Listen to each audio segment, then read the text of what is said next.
Thank you, Phyllis. I love that song. And it is truly September. Welcome to everyone here in the building and everyone online. It is with a heavy heart this morning that I need to announce to you that our spiritual leader, Manasseh Gabon's spouse, Gail Hunter, has made her transition. She was very suddenly moved to hospice house this last Wednesday and left this plane on Thursday. And we are happy for Gail's freedom, and we're sad for Manasseh having to live without her partner. And so please hold her in your thoughts and prayers as she deals with all she has to deal with.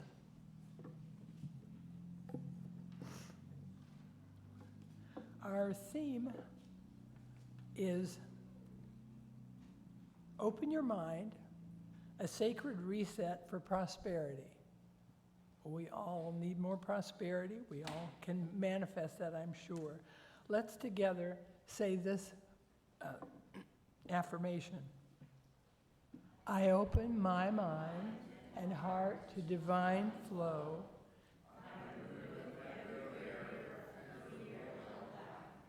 Making way for new life, new love, and new prosperity that Spirit is bringing forth in me now. I invite you to stand, if you can, for this song, the welcome song, Join Together.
Tegan's in the back. Well, we release our children to go with Tegan.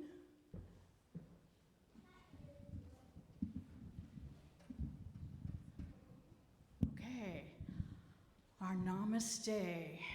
We see the Christ in each one of us. And as we do that, we connect with each one. You were given a puzzle piece when you came in this morning. If you got one during the Namaste movement, a moment as you move around the cabin, as Manasseh says, if you would come take that piece and bring it up here to the table. Don't put it in the middle of the puzzle. Put it around the puzzle, kind of in the area you think it might go.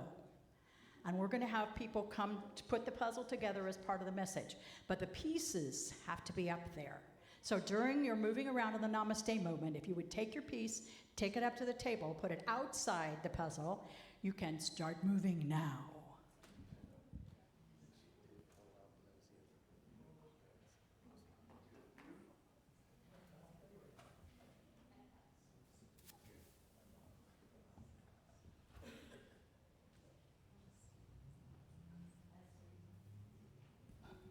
As we settle back into our seats and ready ourselves for opening prayer, I first of all want to thank all of those people who have been with Manasa and her family all week actually, but especially from Wednesday morning when she went into the emergency room. And Kathy Kinsman especially has been a real stalwart help. Joe and Meredy Lamantia, there have been others. But it was really wonderful to me to see how we all connected with each other. We received a phone call. I got a phone call. In 15 minutes, I was at the hospital. Kathy was there before we even called her. People knew what was happening and automatically came together. That's what a community is all about. And as we come into our opening prayer this morning, we send our love and our comfort and our peace to Reverend Manasa and to Lily and to Gail's son, to all of their family and friends who will miss her, but who know that Gail's real, true self is still with us, no matter where her physical form might be. We are connected from the heart. We send that comfort and peace to all those in need, not just in our congregation, but to those in Gaza, those in Ukraine, those who have had shootings in their schools, in their communities. Everywhere there is violence, we send comfort and peace from the God that lives within each one of us. We send our divinity, our peace, our comfort. We comfort each other in this time of upheaval when we don't know what is going to happen in our lives. We know that we as divinity, that God as divinity within us and surrounding us is there and is through and in everything. We take comfort and peace from that knowledge. And so it is. Amen and amen. I need to say this first. You may know this. You're going to hear this as like, oh, I know this hymn. You may know it, but we changed the words a little bit. And I'm not going to explain why. I think you will understand why as we sing it. So make sure you pay attention to the words that are on the screen.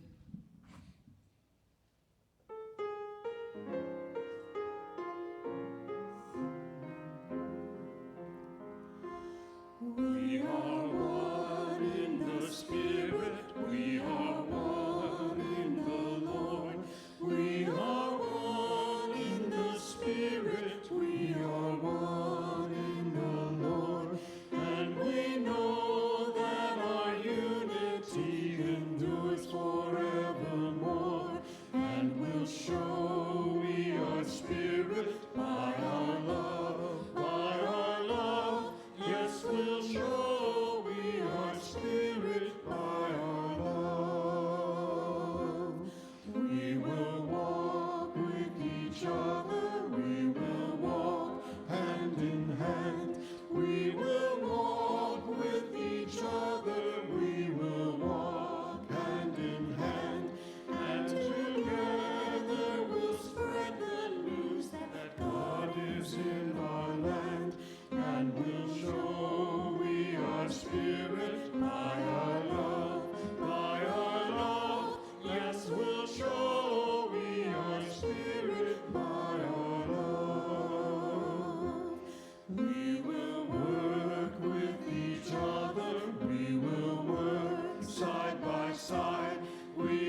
our inspirational reading is a poem by Peggy Green Ernst entitled, If Just for a Moment in Time.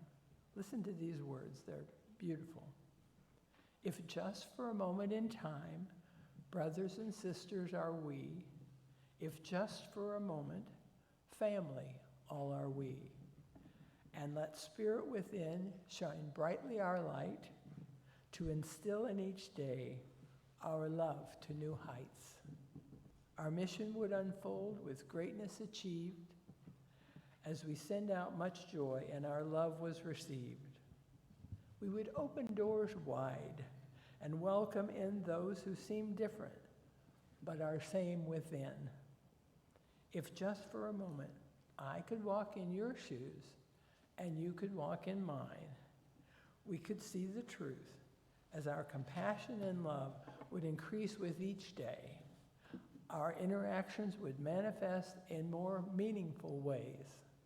If just for a moment we are one harmony, if just for a moment we are one song, if just for a moment we are one people, if just for a moment in time.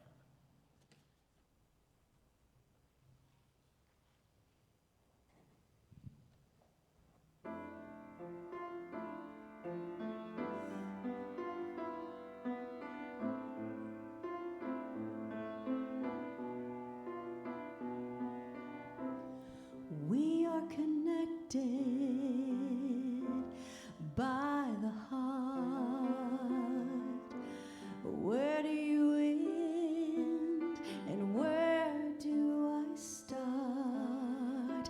Anything you pray for, if fear is in your way, I am here to listen to anything you need to say.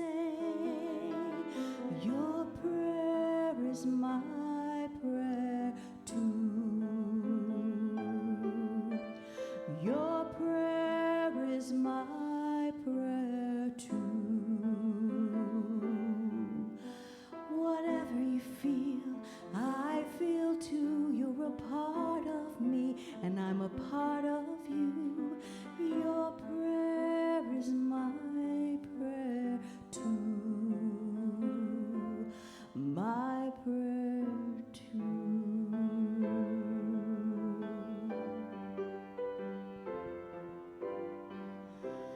I hear the worries that are in your way.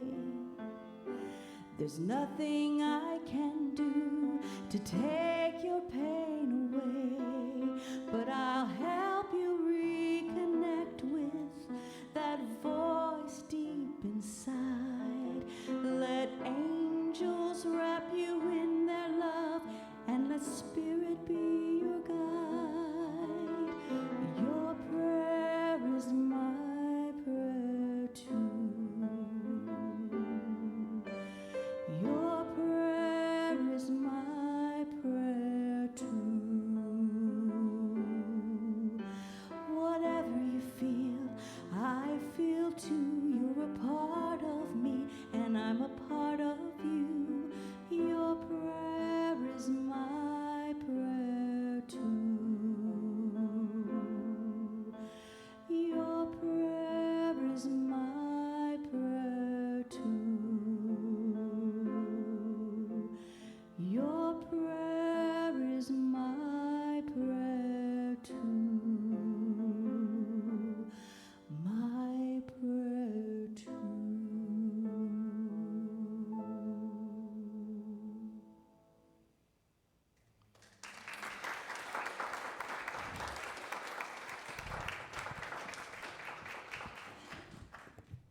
Thank you, Ginger.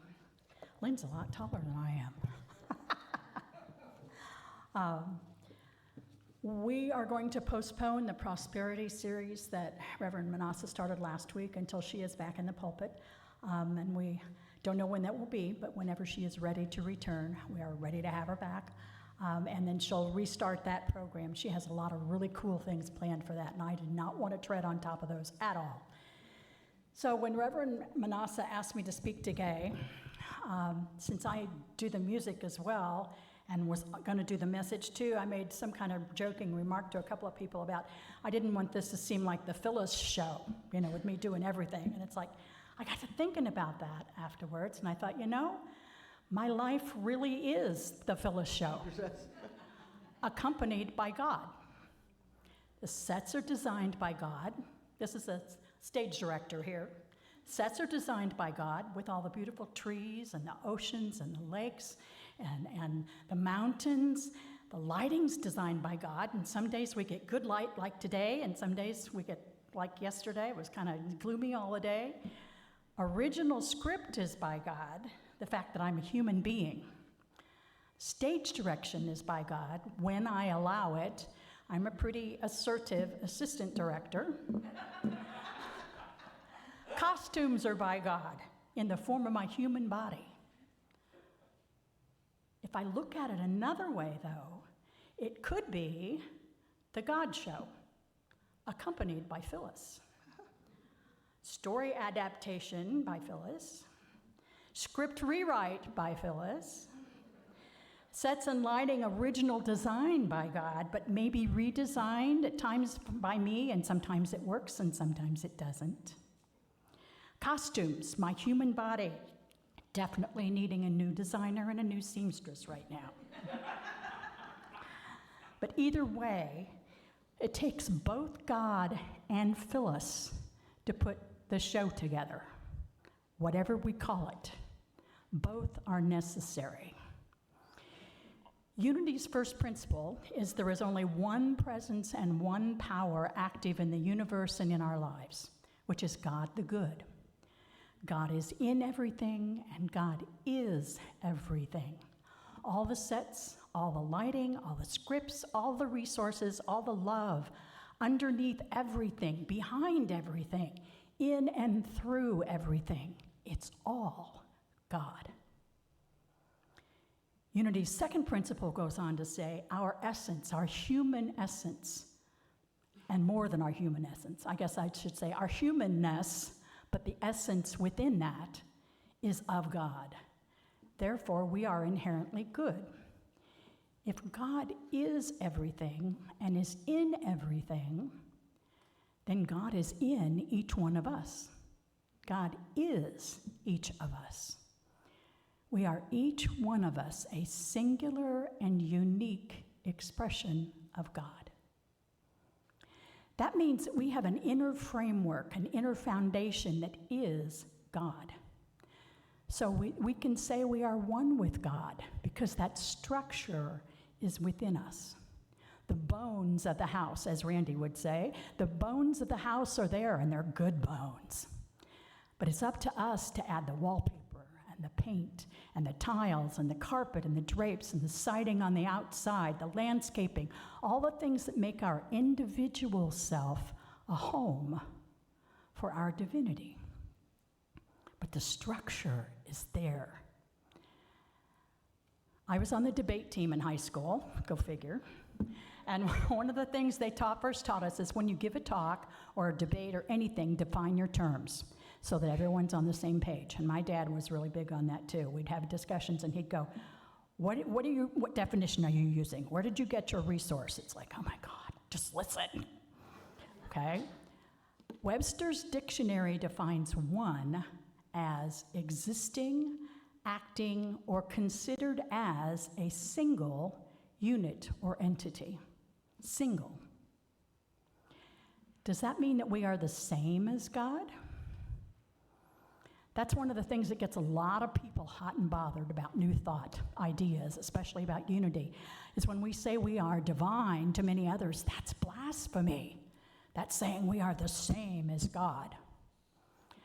I've spent the summer studying and researching the history of Christianity, just because I'm a geek and I was interested. It's like, what happened after the crucifixion? How did Christianity get to be where we are today? I've been fascinated by a lot of things that I did not know, things that really we can only intuit or try to put together logically, because there really aren't a lot of written records for several generations after Jesus' death. But But one of the really dividing factors in the many groups who followed Jesus and his message in many different ways, which I also didn't know, especially in the early years, was whether or not Jesus was divine. Was he the same as God the Father? In the Gospel of John, chapter 10, verse 30, it is written that Jesus said, I and the Father are one. That was a big part of his message, that the divinity of God is within each one of us. Well, I didn't start out today's message with a joke like Reverend Manasseh does, so here is your morning laugh. Seb, if you'd put the pictures up, please. The first picture on the left up there is me as a first grader. Okay? Then the one on the right there is, I think, 7th grade, junior high at any rate, and summer band camp. I played clarinet, yes. The one on the left on the bottom is my first day on campus here at IU as a college student. My parents took that picture and then left, and I went, bye. And then the last one is after my first child was born in January. Well, he was born in May of 20, at any rate.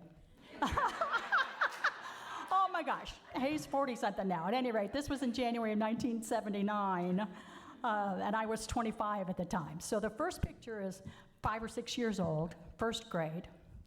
The last one's 25, and here I am today at almost 72, okay? Am I the same person? Hell no. That first grader, is the very different person than I am today because of all the life experiences I have had between each one of those pictures. I am the one individual. I am the person who has all been called Phyllis. My middle name's Lynn. Wolf is my maiden name with an E on the end. Wickliff, mom, now grandma. Mrs. W, Mrs. Wickliff. There probably were some nasty words that came around, their names that came around at some point. There are all kinds of other names that I am known by, but I am a singular individual. But I am not the same person as I was in any of those pictures.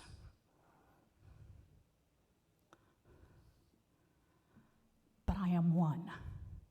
I am a single expression of divinity, of all that is. So I am one within myself. Just like Jesus was not the same as God, he was one with God. Just as I am not the same as God, I am one with the divinity that is within me. Another way to define or look at the word one, or the concept of one, is a second definition of the word that Webster gives, having a single nature or condition. It's a single, again, one. The Revealing Word, which is the metaphysical dictionary that Charles Fillmore put together, has a couple of definitions of one, and they're in phrases, because each one's just a little bit different. One life and one intelligence. There is one spirit, one principle of life, love, intelligence, and goodness in, through, and over all, even God, the good, omnipotent. That sounds kind of like our first principle.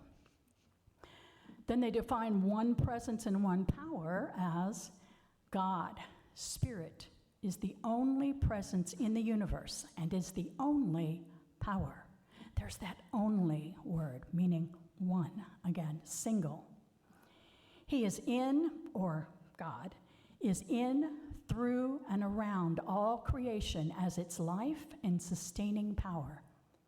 That speaks to the physical aspects of our lives that have been created. Excuse me. And then lastly, one spirit mind. God is the one spirit mind in which all ideas of life, love, substance, intelligence, and power originate. There's the mental, the thinking, the feeling part of us. So the one addresses all of us, all aspects of us, physical, mental, feeling, emotional. No matter what or which part of our human existence we think about, God is a part of it. God is it. God is the foundation upon which everything in the physical or human world is built. It's the Phyllis show, or the God show, or the Luke show, or the Meredy show, or the Jevney show. Whichever way you look at it, all of it is needed for any of it. So, how are we one with God without being the same as God? We tap into the divinity that is within us, to the potential that is within us. First of all, we have to acknowledge and know that that divinity is there, that it's part of us.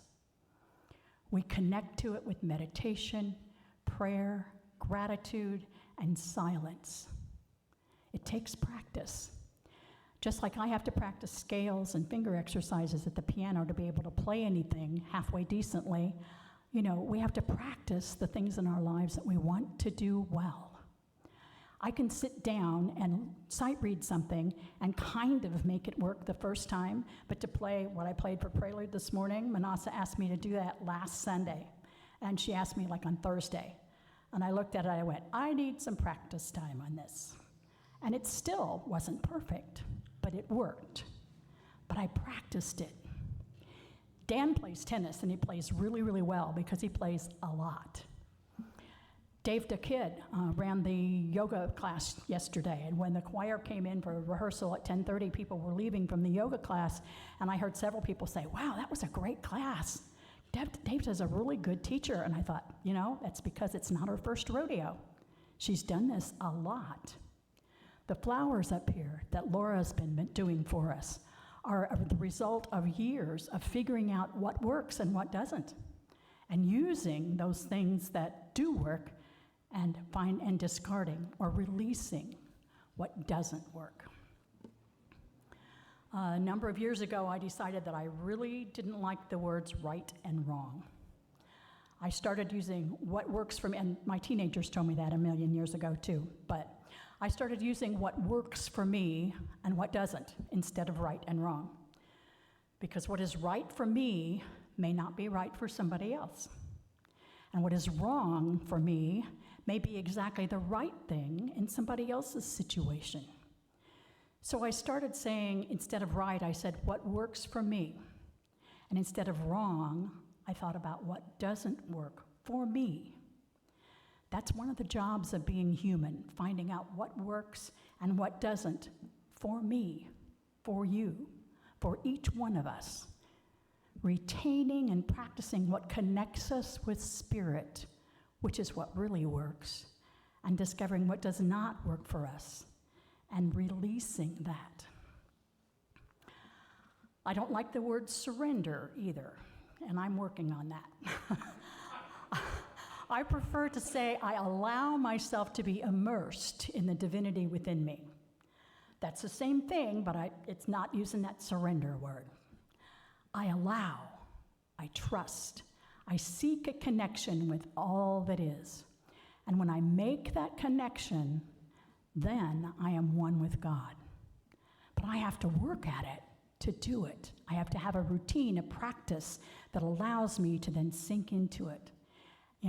Years from now, it may hopefully will only take me 2 minutes to get there instead of 20 minutes that it takes me to really make that connection right now, even with practice. As Webster says, I become a single nature or condition with all that is. And then once we develop our oneness with God, to me, that comes first. It may be reversed for some people, but to me, developing my oneness with God comes first. And then, in my opinion, it's much easier to connect with other people. So when you came in this morning, you were given a single puzzle piece, and you were asked to put it on the front table here during the Namaste moment. I saw most of you trying to, where does this fit into the puzzle? That wasn't the object at the time, but now it's the object. For the true object lesson, it would have been ideal to have each one of you come and fit your own puzzle piece into the entire puzzle and figure out exactly where it goes. But we don't have that kind of time. So I'm going to have ask several people to be your proxies this morning. And if I can have 3 or 4 people show hands who really like to do jigsaw puzzles and you really know that you're good at it? Can I see hands, hopefully? Oh, come on, there have to be other geeks out there. Okay, up here. If you two could come up here. It took me, as you see, the framework surrounding the puzzle has already been completed. So those who are putting the pieces together have a foundation to build upon. After I put the framework together at home, it took me about 6 minutes to put all the rest of it together by myself, not looking at the picture. So I'm hoping that it just takes a couple of them, the two of them, maybe 3 minutes. But while they're doing that, no pressure, no pressure. While they're doing that, we're going to learn a chant, okay? It's a chant that Lauren Lane Powell wrote. You may remember her. She was a real stalwart member of Unity of Bloomington until she passed away in 2018. A great musician and a wonderful songwriter. And it's called I Have No Limitations. So I'm going to sing it once, and I taught it to the music team this morning. It's really easy. So they'll help us lead us through several times, give them time to get that puzzle put together, okay? It goes like this. I have no limitations. I have all that I need. I have great expectations. I will succeed. Okay? I taught Vacation Bible School for 1,000,000 years and all kinds of other denominations long before I came to Unity. And every time I taught songs, I had hand motions to go with it because that helps me remember. Okay? So we're going to use hand motions to go with this too. So here we go. I have no limitations. I have all that I need. I have great expectations. I will succeed. Keep going. Here we go. I have no limitations. I have all that I need. I have great expectations. I will succeed. 2 more times all together. I have no limitations. I have all that I need. I have great expectations. I will succeed. 1 more time. I have no limitations. I have all that I need. I have great expectations. I will succeed. All right. You know it. We're going to start with this one, and then I'll bring you in on this one. So when you finish it the first time, keep going. I have no limitations. I have all that I need. I have great expectations. I will succeed. All that I need. I have no limitations. I have all that I need. I have great expectations. I will succeed. All that I need. I have great expectations. I have all that I need. I have great expectations. I will succeed. All that I need. I have great expectations. I will succeed. Okay. Hopefully that's an earworm now, which means you sing it all week long when you're washing the dishes, when you're sorting the laundry, when you're washing the car, whatever you're doing. Hopefully the words to that, and if the words don't come, the tune at least will come, and it's like, what is that? What does that mean? Okay, here are the words. I have no limitations because I have all of the resources and the potentialities of the divine within me, and I can connect to them at any time. I have all that I need. God is in everything. God is everything. And when I realize that and accept that and use that, I don't need anything else. I have great expectations because I know that God is everything. And so everything is for my best and highest good, even if it doesn't look like it or if I don't understand it when it happens. And Unity often will say, well, not necessarily just Unity, but New Thought says don't have expectations because then you can't get something that's better than that. I kind of disagree with that, and that's one of the cool things about Unity is that you get to think the way you think, what works for you. And for me, I think great expectations are a great thing as long as you say, I expect, this is my goal, this or something better. So you don't limit yourself. So expectations are great. Awesome, give them a hand.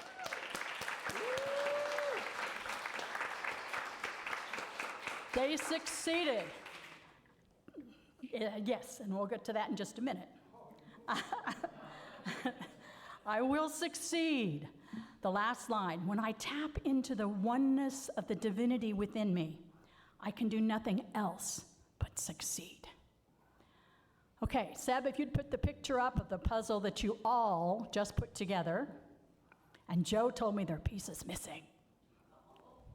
It's like, yeah, I get that. So each one of us contributed one piece to the overall puzzle, to the whole.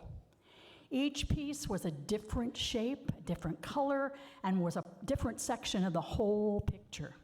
But those different shapes and different colors were necessary to make the whole thing work. Just like our differences. Our different shapes, our different colors, our different attitudes, different languages, different lifestyles are necessary to make the whole of humanity work. Without the differences, things just don't fit together right. We didn't know what the whole picture was going to look like. You had no idea when you came in and got that piece. It's like, what is this for? What is it going into? This is what this particular puzzle looks like. That's kind of like our lives. We have no idea what will happen, but the framework of the puzzle, the framework that was put together when you put your piece up here during the Namaste moment, the framework of the whole, the framework of the all was and is already present. All we have to do is connect into it, just like those two did when putting this particular puzzle together. Each of us has, and each of us is, a piece of the whole. Being the observant person that Joe is, he says, as he was going back to see, he went, there's a piece missing. And I heard that, and it's like, I get that. I kind of giggled when I first put it together. I wanted a puzzle of about 60 to 75 pieces that were as large as possible to make it as easy and as fast to put together as possible. And that was kind of hard to find. I was really surprised. I found this one at Goodwill. And when I put it together, there was already a piece missing. That frustrates me to no end when I buy at Goodwill the $3 puzzles that are 1,000 pieces, because I'm a jigsaw puzzle person. And then there's one piece missing, and 1,000. It's like, really? But there are missing pieces in our lives. Why did I want a piece missing? I wanted it missing. I was going to take some out. But Spirit did it for me anyway. It wasn't there to begin with. Spirit created that for me because it was known that that's what I wanted. Why did I want that to be missing? Because there are missing pieces in our lives. Missing opportunities, missing resources, missing people. Reverend Manasseh and Lily just lost Gail in their lives. We just had a memorial service for Dennis Duvali a couple of months ago, and Martha and Frank Fitzgerald a couple of weeks ago. Rose Pulowski's memorial service is coming up next week. There are missing pieces, missing people in our lives. But even with that missing piece, can you still tell what the whole picture looks like? Sure you can. Even though there is a physical missing piece, the whole, the all, continues to be. The spirit, the entire concept of the whole picture still can be understood. That doesn't make the missing piece any less painful or any less frustrating that it is gone. But when we know that we are a part of that whole, When our individual lives and our individual pieces connect into that whole, then the missing parts don't feel quite as big when we are really connected. Yes, we will still notice and feel that they are gone, but we know that the big picture is still there, and we are a part of it. We are one within our individual selves, one with all that is, and one with each other. That oneness exists regardless of whether we acknowledge it or not, but we must take the steps to connect to it. You were given your one puzzle piece. It was a gift. You didn't have to do anything to earn it. You were just given it. Your first step was to accept it from the greeter. Then you made the decision to go ahead and put it on the table when you were asked to do so. You took an action to connect. You must take that action to accept everything that is waiting for you, because all that is, God, whatever name you use for that one power that exists, is waiting. It's offering you your one puzzle piece. All you need to do is accept it, acknowledge it, and connect it into the framework of the whole picture. But you have to take that step. There are no proxies like Joe and, pardon? Maddie. Sorry, it's like, who is that? I don't have my glasses on. Like Joe and Maddie, to put it together for you. You have to put the puzzle piece on the table and connect it up yourself. We are each part of the whole. We are connected to the framework of the one presence and the one power that is active in the universe and in our lives. We are one. As we prepare for meditation, open your heart to connect. Open your heart to be one.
I am one with the heart of the mother. I am one with the heart of love. I am one with the heart of the Father. I am one with God. And I sing alleluias, I say alleluias, I feel praise and alleluia because I know of that connection. I feel that connection. And when I work at it, I am that connection with the heart of God in the form of mother, in the form of father, in the form of friends, in the form of anyone who comes into my life. Because everyone in my life affects my life. Everyone is a bit player in the Phyllis/God show. In the Insert Your Name show. Everyone, everything is God. And we feel that connection. We feel that divinity within us. And we take a few moments in the silence to be the show that is the connection between each one of us and God in the silence.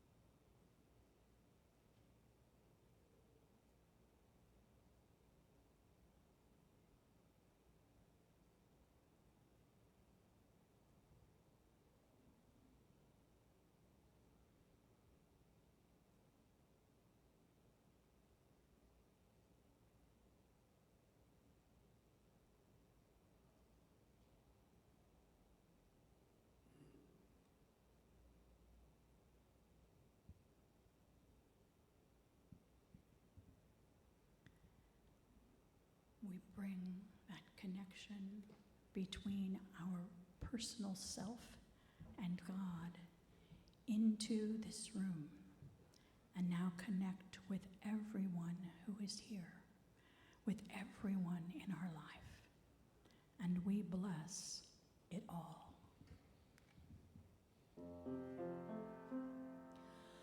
We bless this moment.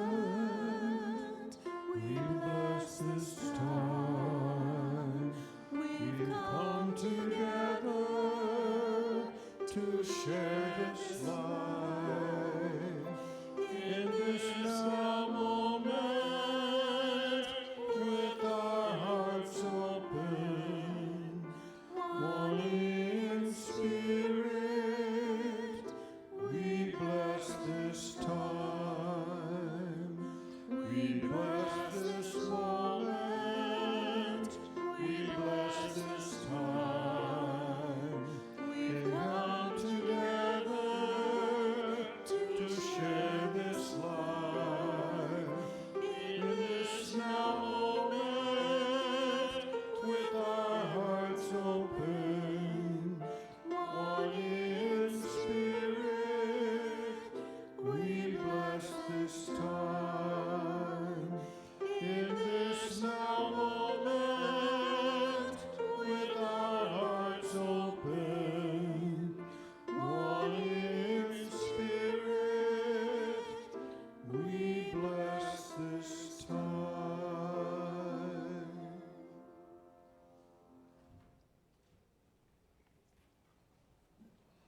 Will the greeters please come forward? We now prepare to show our gratitude for all that we have in our lives. And there are several ways that you can contribute to Unity. Checks and cash are always welcome. You also have a text to give button on the screen, or the donate button on the website. Also, as the bags are passed, feel free to put your hand over the bag and offer your blessing of the contents. Also, we have a blue visitor form in the back of the chair in front of you, and we're interested in your first impressions. There are prayer request forms and the QR code to become a greeter, and you can also put those in the bag as it is passed. Now let's speak our abundance affirmation. I am an abundant being in an abundant universe. I am not people or situations for my good. God within is the source of my supply. I always have something to give, and I consistently give it. I expect the best, I give the best, and I now attract the best in every experience.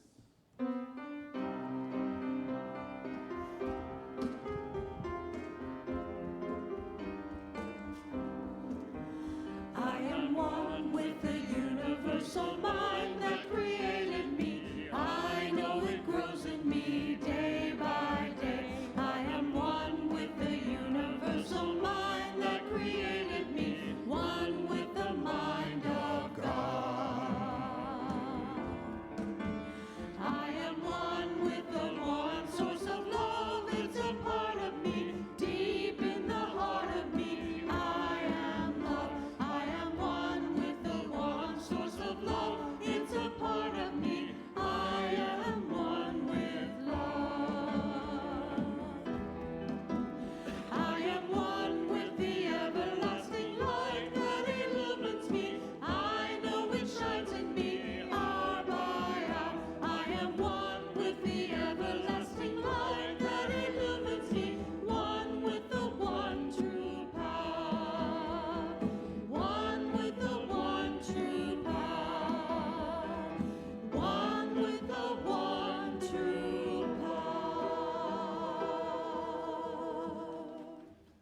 ask the greeters to come forward again, please.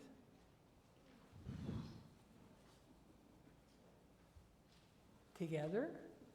Divine love flowing through me, blesses and multiplies all that I have, all that I give, and all that I receive, and I am grateful. An order as in the cycles of life or the seasons that are represented in the pyramid.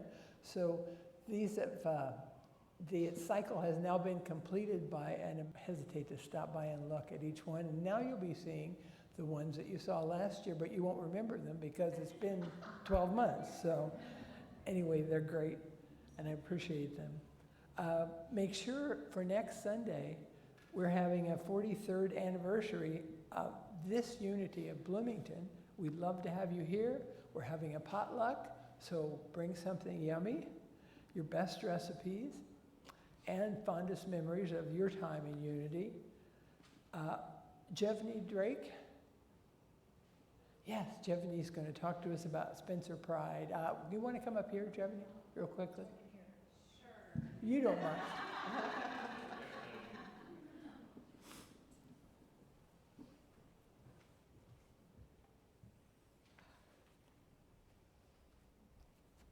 Good morning. I just wanted to talk a little bit about, we had such a great turnout at the Pride Festival in Bloomington, and we passed out beaded bracelets and adorable little stones painted by Monica, and there was even opportunity for people to make magnets. So we want to try that again. Spencer Pride is coming up October 4th. So my phone number is at the bottom of this little flyer, but you could call me. I can send you a link to volunteer. I would really be grateful for Spencer Pride, October 4th. But we are doing kind of a craft circle, bead and breathe, but we're going to paint some stones. That is Monday, September 29th from 3 to 7:30. If you could pop in for as long as you want, as short as you want. We'd really be grateful to make some bracelets and stones or whatever to pass out at Spencer Pride. Thanks. We'll have that sign-up link in the newsletter and probably on the website too. Okay, we hope we have as good a turnout as we did before. Yes, yes. Let's go ahead and stand up and One more thing, Lynn. What? There another Seth, announcement? go ahead and put the links up if you would. Manasseh's trying to really make sure that people are linked and connected up to us. So we're kind of trying to drive things digitally. So make sure that you are aware of all of the links that we have to watch our YouTube, Sunday morning shows, our Facebook pages for information, Instagram if you use that, and our Facebook page. So make sure that you see these links, use these links. There's more information out there, so we'll see you there. Are those listed someplace in the foyer or not? No, they're up here. They're Okay. on our website. They're Okay. in the newsletter. Read your newsletter. If you'd stand, please, while we say the prayer for protection. The light of God surrounds us. The love of God enfolds us. The power of God protects us. The presence of God watches over us. Wherever we are, God is, and all is well. Now let's form our circle and sing, "Let there be peace on earth